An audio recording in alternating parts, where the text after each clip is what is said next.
Hi friends, അസ്സലാമു അലൈക്കും. ഞാൻ ഇന്നിവിടെ ഒരു ഐസ്ക്രീമിൻ്റെ റെസിപ്പിയുമായിട്ടാണ് വന്നിട്ടുള്ളത്.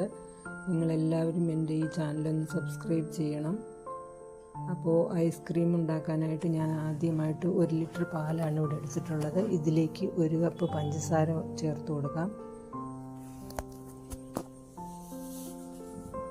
എല്ലാവർക്കും വീട്ടിൽ ഉണ്ടാക്കി നോക്കാൻ പറ്റുന്ന ഒരുപാട് ഇൻഗ്രീഡിയൻസ് ഒന്നും ചേർക്കാത്ത ഒരു ഐസ്ക്രീമാണിത്. നിങ്ങളെല്ലാവരും ട്രൈ ചെയ്ത് നോക്കുക.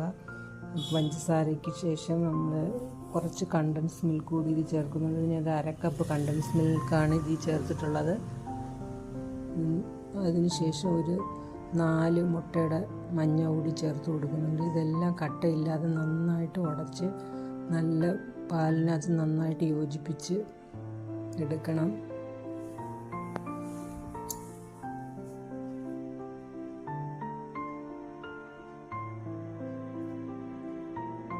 നന്നായിട്ട് പാലിൽ യോജിപ്പിച്ചിട്ടുണ്ട്. ഇതിലേക്ക് നമുക്ക് 1 കപ്പ് പാൽപ്പൊടി കൂടി ചേർത്ത് കൊടുക്കാം. 1 കപ്പ് പാൽപ്പൊടി ഞാൻ ഇതിലേക്ക് ചേർത്ത് കൊടുക്കുകയാണ്. ഇതും കട്ടയില്ലാതെ നന്നായിട്ട് ഉടച്ച് നല്ല പോലെ പരുവത്തിനാക്കി എടുക്കണം. കട്ടയൊന്നുമില്ലാതെ തരിയൊന്നുമില്ലാത്ത രീതിയിൽ ഇത് നല്ല രീതിയിൽ ഉടച്ചെടുക്കാം. അതിനുശേഷം നമുക്കിത് ഒന്ന് കുക്ക് ചെയ്ത് നല്ല കുറുക്കൻ്റെ പരുവത്തിലൊന്ന് കുക്ക് ചെയ്തെടുക്കാം. ലോ ഫ്ലെയിമിൽ വെച്ച് വേണം ഇത് കുക്ക് ചെയ്യാനായിട്ട്, അല്ലെങ്കിൽ ഇത് കട്ട പിടിക്കും. ലോ ഫ്ലെയിമിൽ വെച്ച് ഒരു 10 മിനിറ്റ് നേരം നന്നായിട്ട് കുറുക്കിയെടുക്കാം. അപ്പോൾ നമ്മുടെ പാല് മിശ്രിതം നന്നായിട്ട് കുറുകി വന്നിട്ടുണ്ട്. തരിയില്ലാതെ നന്നായി കുറുക്കിയെടുത്തിട്ടുണ്ട്. ഇത് നമുക്ക് ചൂടാറാനായിട്ട് മാറ്റി വെക്കാം. അതിനുശേഷം ഒരു ബൗളിലേക്ക് നമുക്ക് കുറച്ച് ഫ്രഷ് മിൽക്ക് എടുക്കാം. ഞാനൊരു 200 ഗ്രാം ഫ്രഷ് മിൽക്കാണ് എടുത്തിട്ടുള്ളത്. Fresh cream fresh cream. ഇത് നമുക്കൊന്ന് ബീറ്റ് ചെയ്തെടുക്കാം. നന്നായിട്ട് ബീറ്റ് ചെയ്തെടുത്ത് നന്നായിട്ട് ബീറ്റ് ചെയ്തെടുത്തിട്ടുണ്ട്. ഇതിലേക്ക് ഒരു സ്പൂൺ വാനില എസൻസ് ചേർത്ത് കൊടുക്കാം.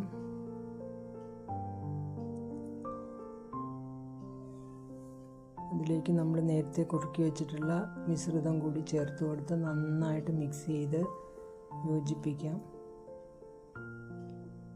ചൂടാറിയതിന് ശേഷം ഇതിലേക്ക് ഒഴിച്ചു കൊടുത്ത് നന്നായിട്ട് യോജിപ്പിച്ച്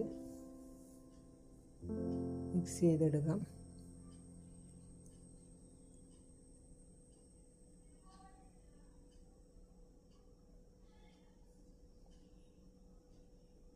വളരെ രുചികരമായ എളുപ്പം ഉണ്ടാക്കാൻ പറ്റുന്ന ഒരു ഐസ്ക്രീമാണിത്.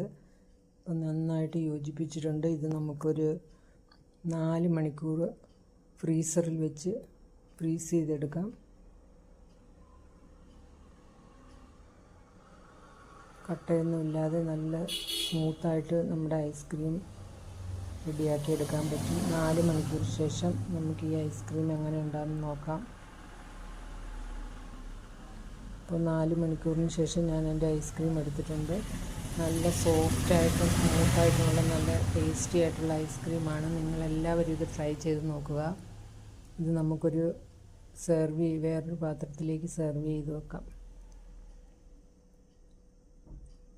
നിങ്ങളെല്ലാവരും ട്രൈ ചെയ്ത് നോക്കുക. നല്ല സ്മൂത്തായിട്ടുള്ള ഐസ്ക്രീമാണിത്. ഇഷ്ടപ്പെടുകയാണെങ്കിൽ ലൈക്ക് ചെയ്യൂ, സപ്പോർട്ട് ചെയ്യൂ. വീണ്ടും പുതിയൊരു വീഡിയോയുമായി വീണ്ടും കാണാം. അതുവരെ നന്ദി.